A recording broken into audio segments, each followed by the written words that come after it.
সব প্রবাসীর জীবনই সফলতা আর সুন্দর পরিণতির পথে হাঁটে না।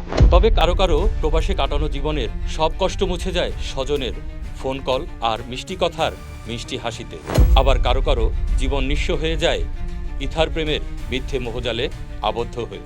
প্রবাসীদের জন্য আজ মিথ্যে প্রেম আর প্রতারণার ফাঁদ পেতে বসে আছে এক বিশাল চক্র। এমনই চক্রের হাতে নিঃস্ব যুবক ও তার পরিবারের গল্প শোনাবো আজ। রূপালী বাংলাদেশের আয়োজনে 10 মিনিটস উইথ আরবিআইসি, সঙ্গে আমি আছি হাবিবুর রহমান বাপ্পি। মাঠ পর্যায়ে কাজ করেছেন আমার নির্ভীক ও বিচক্ষণ সহকর্মী মনির পাটোয়ারি, ক্যামেরায় ছিলেন রাসেল মোল্লা। দর্শক, চলুন শুরু করা যাক আজকের প্রতিবেদন। ফিরোজ মিয়া, কপালে লাল পাসপোর্ট, চোখে একাকার স্বপ্ন আর বুকে মা বাবা ভাই বোনের মুখে হাসি ফোটানো তীব্র আকুতি নিয়ে 2006 সালে মালয়েশিয়ার মাটিতে পা রেখেছিলেন ফিরোজ মিয়া। ভেবেছিলেন প্রবাসের তপ্ত রোদে নিজের যৌবনকে পুড়িয়ে হলেও একটি সুন্দর ভবিষ্যৎ গড়ে তুলবেন। দিন গেছে, বছর গেছে, মাথার ঘাম পায়ে ফেলে হাড় ভাঙা খাটুনি খেটে তিল তিল করে ফিরোজ গড়ে তুলেছিলেন তার স্বপ্নের রাজ্য। আমি 2014 সালে আমি মালয়েশিয়াতে আইসা আমি বিয়ে করছিলাম, মধ্যবাড্ডা কবরস্থান রোড। আমার শ্বশুরের নাম আলাল মিয়া, আলাউদ্দিন আলাল। তার বড় মেয়ে আমি বিয়ে করছি। এখন আমি বিয়ে করার পরে তার মেয়েকে আমি 1 বছর পরে আমি নিয়ে গেছি আমার মালয়েশিয়া। নিয়ে তারে কাগজপত্র করলাম, কলেজ বিষয় নিয়েছি। নিতে আমার খরচ হয়েছে বহুত, হ্যাঁ প্রায় 5 লাখ টাকা খরচ হয়েছে। 2014 সাল, পারিবারিকভাবে ফিরোজ মিয়ার বিয়ে হয় ফারজানা আক্তার শিমু নামের এক তরুণীর সাথে। 3 লাখ টাকা দেনমোহর আর 1 লাখ টাকা উসুলে সম্পূর্ণ হওয়া সেই বিয়েতে ফিরোজ মিয়া দেখেছিলেন নতুন জীবনের এক সোনালী আলোর আভা। আমি আমার বোনেরও টাকা পয়সা দিতাম না, আমার বাপমার কাছেও টাকা পয়সা দিতাম না। আমি সম্পূর্ণ টাকা আমার শ্বশুর বাড়িতে দিয়েছি। বিয়ের পর আর সব প্রবাসীর মতোই ফিরোজের মন পড়ে থাকতো দেশের মাটিতে। স্ত্রীর প্রতি অগাধ ভালোবাসা আর তাকে নিজের চোখের সামনে রাখার ব্যাকুলতা থেকে 2015 সালে ফিরোজ মিয়া এক বড় সিদ্ধান্ত নেন। অনেক কাঠখড় পুড়িয়ে নিজের জমানো টাকা খরচ করে শিমুকে স্টুডেন্ট ভিসায় নিয়ে আসেন মালয়েশিয়ায়। আল্লাহ আমারে তৌফিক দিয়েছে এবং আমার ভাগ্যে দিয়েছে যে আমার নিজের একটা রেস্টুরেন্ট আছে ছোটোখাটো। আল্লাহর কাছে কোটি কোটি শুকরিয়া যে আল্লাহ আমার এই জায়গা নিয়ে এসে। ফিরোজ ভেবেছিলেন পরবাসের একাকী জীবন এবার পূর্ণতা পেল। তবে সে ভুলেও টের পেল না শিমু মালয়েশিয়ার মাটিতে পা দেওয়ার আগে থেকে তার জীবনে নেমে এসেছে অমানিসার ছায়া। প্রবাসের সংসার জীবন শুরুর পর থেকে শিমু শুরু করে ঢাকা বসে পরিকল্পনা অনুসারে কাজ করা। দোকান ভাড়া দেয় নাই, কারেন্ট বিল দেয় নাই, সম্পূর্ণ টাকা ক্যাশ কইরা ওই পোলার সাথে আগের থেকে প্ল্যান যে পোলার সাথে চলে আইব। ওই পোলার সাথে চলে আইসা বাংলাদেশে আইসা ওই পোলারে 1 লক্ষ টাকা আমার শাশুড়ি উড়াই দিছে ব্যাংকের তেনে। একদিকে ফিরোজ মিয়া দেখেছিলেন ফারজানা আক্তার শিমু তাকে দেখভালের পাশাপাশি সময় দিচ্ছিল রেস্টুরেন্টের ব্যবসায়। তবে তার নজর এড়িয়ে যায় স্ত্রীর ডিজিটাল আসক্তি। আজকে আমি ইউটিউবে প্রথম, আমার অনেক ইচ্ছে ছিল ইউটিউবে আমার নিজের একটা চ্যানেল থাকবে। তো সবসময় মানে ইচ্ছাটা ছিল, কিন্তু আর হয়ে ওঠেনি। এখন আমার একটা ফ্রেন্ডরে আমি রিকোয়েস্ট করছি যে আমি তো এগুলো বুঝি না, তুমি আমাকে একটু হেল্প করো। তো আমার ফ্রেন্ড আমাকে বলছে সমস্যা নেই, আমি তোমাকে হেল্প করবো। এড়িয়ে যায় শিমুর আচরণে পরিবর্তনের বিষয়গুলো।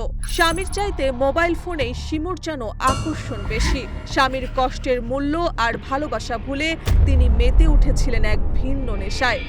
এরপরে বউ এই স্যারের সাথে কইরা ভরতে কইরা ইন্ডিয়া 1 কোটি টাকা দিছে ইন্ডিয়া ওই, আর 1 কোটি 20 লাখ টাকা এর শ্বশুর বাড়ি দিচ্ছে। কিছুদিন টাকা পাঠিয়েছে এর শ্বশুরের অ্যাকাউন্টে।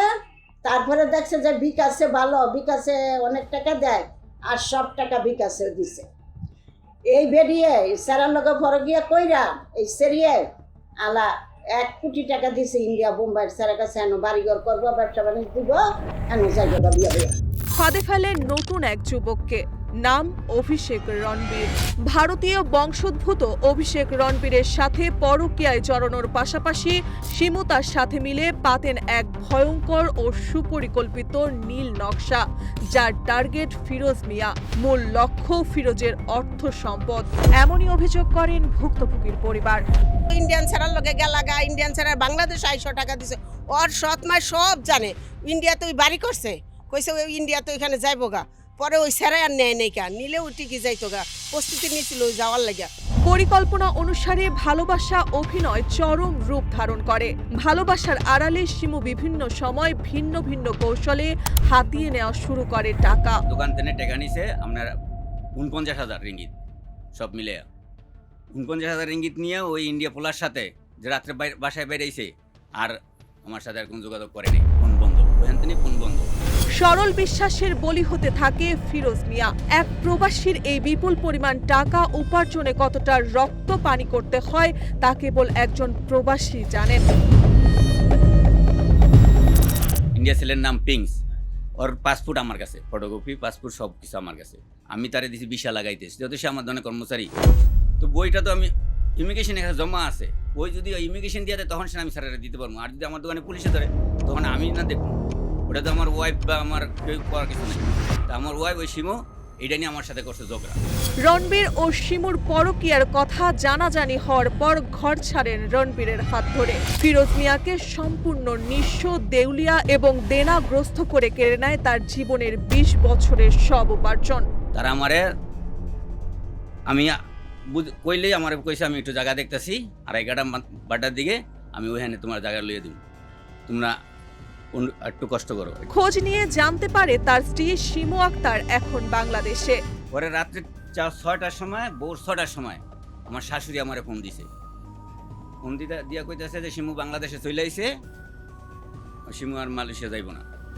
এই বিশাল অঙ্কের অর্থ জালিয়াতির বিরুদ্ধে ফিরোজ মিয়া পরবর্তীতে আইনি পদক্ষেপ নেন, যার মামলা এখনো আদালতে চলমান।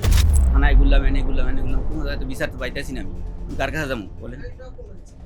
আমি যেখানে যাই ডকুমেন্ট তো বাবা হারা নিয়ে আইছে, আমি ডকুমেন্টটা করতে দিব। এখন পারবো আমার জীবন দিয়ে লাইলে ডকুমেন্ট। আমার ভাই অনেক কষ্ট করছে মালয়েশিয়া, আমরা দেখছি 3টা কাম করছে, এক রেস্টুরেন্ট চালাইছে, 2 আরেকটা কাজ করছে, 3 আমার সাথে পার্কিং করছে। সম্পূর্ণ টাকা ওর ওয়াইফের কাছে দিত রাত্রে এসে। দেশে ফিরেই ফিরোজ মিয়ার বুকে শেষ পেরেকটি ঢুকিয়ে দেন, তাকে ডিভোর্স দিয়ে দেন।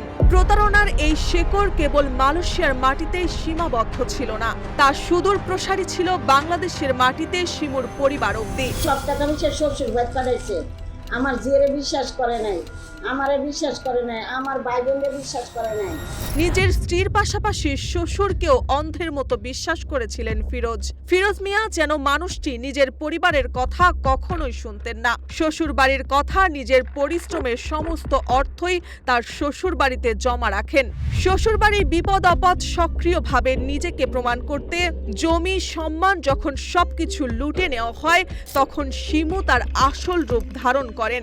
সবশেষে নিজের নামে কিছু জমি কেনার উদ্দেশ্যে শ্বশুর আলাউদ্দিন আলালের কাছে বিশ্বাস করে বিভিন্ন সময়ে ৬০ লাখ টাকা পাঠান ফিরোজ মিয়া। আমার শ্বশুর বললো কি, দেখো বাদান, তোমার টানে যে কোটি টাকা আছে, এই কোটি টাকা তো তুমি মানে বাড্ডা ২-২.৫ টাকা পাইতা না। ২-২.৫ টাকা কিনতে গেলে তোমার ৪০ থেকে ৫০ লাখ টাকা লাগবে, তোমার তো আরও কিছু কম আছে। তারা আমারে তখন বলছে যে আমার ২৭ লাখ টাকা আছে। লোভ যেখানে রক্তের সাথে মিশে যায়, সেখানে বিশ্বাস টিকে থাকে না। শ্বশুর আলাউদ্দিন সেই টাকা দিয়ে জমি ঠিকই কিনলেন, কিন্তু তা জামাতার নামে নয়, বরং নিজের 2 মেয়ের নামে লিখিয়ে নিলেন। মালয়েশিয়ায় বসে ফিরোজ যখন এই চরম জালিয়াতির কথা জানতে পারেন এবং প্রতিবাদ করেন, তখন তার উপর নেমে আসে এক চরম মানসিক ও রাজনৈতিক নির্যাতন। এমনই অভিযোগের ভিত্তিতে আরবিআইসি টিম হাজির হয় আলাউদ্দিন আলালের বাড়িতে। আমাদের প্রশ্ন ছিল, ফিরোজ মিয়ার অভিযোগ কতটুকু সত্যতা? আলাউদ্দিন আলাল বলেন, এ বিষয়টা এখন আদালত পর্যন্ত গিয়েছে, আমরা আদালতেই বুঝতে চাই। এটা একটু আপনি বন্ধ করেন, বইসা কিভাবে সমাধান করেন তাহলে করেন। সমাধান আর নাই, আমি আপনাকে বলি। তাহলে আলাল ভাই যেটা বলেন আমি আপনাকে বলি, কার কি করবেন আমার কাছে আমার সমাধান এখন কোর্টে হয়ে গেছে। ফারজানা আক্তার শিমু এ বিষয়ে কথা বলতে অপারগতা প্রকাশ করেন, তবে তার হয়ে সেটি জানিয়ে দেন তার পরিবার। গাড়িতে নাইমে মাই শুরু করলো যে হিন্দু মেয়ে, এটা মিথ্যা অপবাদ দিয়া, এটা মিথ্যা অপবাদ দিয়া। আর ওই কি আর ওর আমি কি 20 লাখ 60 লাখ খামু? কোটি কোটি টাকা সম্পদ এখন আমার বাপ দাদা সরল আছিল, আমার শেখায় প্রমাণ দেখাই দিম। ওরা কি ঠকাম? আমি নিজেই তো ঠকে রয়েছি, নিজেই তো মনে করেন ধরে রাখতে দেন, আরেকজনেরটা কখন কামু। একটা একটা হিন্দু ছেলের সাথে কথা, ওনার ওই হোটেলে একটা ছেলে কাজ করতো, ওই ছেলেকে উনি মারধর করে মালয়েশিয়া থেকে খেদাইছে। ছেলে অনেকদিন মালয়েশিয়া পলাতক ছিল। ওই ছেলের সাথে আমার বোন যদি সম্পর্ক থাকতো, আমার বোন কি আজকে বাংলাদেশে থাকতো? ছেলে ইন্ডিয়ান, আমার বোন ইন্ডিয়া থাকতো। 25 দিন থাকার পরে যেদিন গেছে এই দিনই যে রেস্টুরেন্টে মারামারি লেগে গেছে। ছিঁড়া জামা পরে ভাই এক জোড়া স্যান্ডেল জুতা পরে ছাড়া আসছে, আসছে, জানেন এক জোড়া জুতা ছাড়া আসছে। আমি জুতা কিনে দিয়েছি। আর ব্যাগ বাসা থেকে একটা ছিঁড়া ব্যাগ কাঁধে নিয়ে আসে। হ্যাঁ, পাসপোর্ট নেওয়া লাগবে না, একটা ছিঁড়া ব্যাগ কাঁধে নিয়ে আসে। ওনাদের পরিবার টোটালি সমাজের বাহিরে একটা পরিবার, যেটা সমাজে নেওয়া যায়। আজ ফিরোজ মিয়ার কাছে না আছে টাকা, না আছে সংসার, আছে শুধু এক বুক হাহাকার আর আদালতের বারান্দায় বারান্দায় ঘোরার এক দীর্ঘ দীর্ঘশ্বাস। দর্শক, এই গল্পটি শুধু মালয়েশিয়া প্রবাসী ফিরোজ মিয়ার একার সর্বশান্ত হওয়ার গল্প নয়, এটি আজ পৃথিবীর নানা প্রান্তে ছড়িয়ে থাকা লাখো প্রবাসী ভাইয়ের বুক ফাটা আর্তনাদের এক জীবন্ত দলিল। যে প্রবাসীদের পাঠানো রেমিটেন্সের টাকায় আমাদের দেশের অর্থনৈতিক চাকা ঘোরে, সেই প্রবাসীরাই আজ নিজ ঘরে নিজ স্ত্রীর কাছে প্রতারিত হচ্ছে। অন্ধবিশ্বাস আর আইনি অসচেতনতার সুযোগ নিয়ে এক শ্রেণীর লোভী মানুষ এভাবেই প্রবাসীদের স্বপ্নগুলোকে পিষে মারছে। রূপালী বাংলাদেশ আরবিআইসির পক্ষ থেকে আমরা বলতে চাই, অন্ধবিশ্বাসের দিন এবার শেষ করতে হবে। প্রবাসে কষ্টার্জিত টাকা দেশে পাঠানোর আগে, জমি বা সম্পদ কেনার আগে অবশ্যই আইনি নথিপত্র ও নিজ মালিকানা নিশ্চিত করুন। আর যারা ভালোবাসার নামে প্রবাসীদের এভাবে ঠকাচ্ছে, তাদের মুখোশ উন্মোচন করার সময় এসেছে। ফিরোজ মিয়ার মতো আর কোনো প্রবাসীকে যেন এভাবে কাঁদতে না হয়, আর কোনো প্রবাসীর স্বপ্নগুলো যেন লোভের আগুনে পুড়ে ছাই না হয়। প্রবাসীদের অধিকার আদায়ে আজ আমাদেরকে সচেতন হতে হবে। 10 মিনিটস উইথ আরবিআইসির পক্ষ থেকে আমি হাবিবুর রহমান বাপ্পি বিদায় নিচ্ছি আজ। সত্যের সন্ধানে, অন্যায়ের বিরুদ্ধে আমরা সাথে আছি, আপনার পাশে। দর্শক, ভালো থাকবেন, সুস্থ থাকবেন। দেখা হবে অন্য কোনো নতুন অনুসন্ধানে।